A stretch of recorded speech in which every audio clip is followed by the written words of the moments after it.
Clean energy and clean lakes. That's the goal of a new project in Dane County. News 3's Jessica Arp spent the morning at the groundbreaking today for the county's new manure digester, and just what that means for the community, Jess. Well, the project, while on farmland north of Waunakee, could have a much greater impact as less phosphorus enters the Yahara watershed, more energy goes onto the grid, and everyone has farmers and their cows to thank. Our grandpa originally bought this farm back in the late 1940s. In more than 60 years of farming, a lot has changed. My grandfather started milking by hand, and then my dad went from the next step, did the pipeline and everything, and then 2001, my brother and I started the parlor. Family farms like these three in Waunakee have only expanded, but one fact of life has not changed for them, and it doesn't smell very good.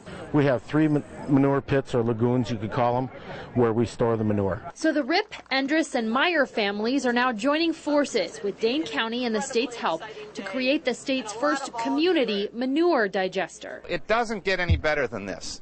We actually add value to farm families. We create cheap and affordable electricity that is renewable, and we help to clean up the lakes of this region.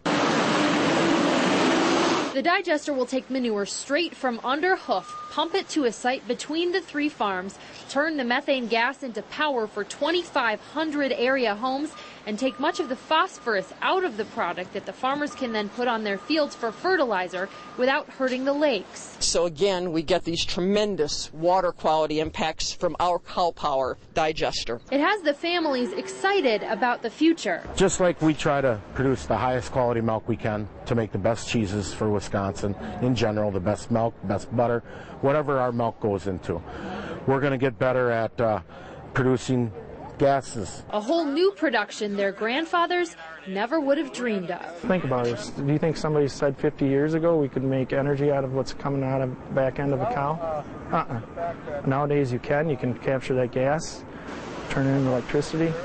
That's a good thing. The hope is to have the digester, which will be built and run by Clear Horizons out of Milwaukee, constructed by the end of the year and producing power by March. The county says they're looking for the next group of farmers to do the same kind of product and say they'd put it in the same area because it's the start of the Yahara River watershed. So it keeps all that phosphorus out of the lakes. It is a pretty remarkable way to generate energy, and they've been talking about it for a long time. Jessica Arp reporting. Jess, thank you very much.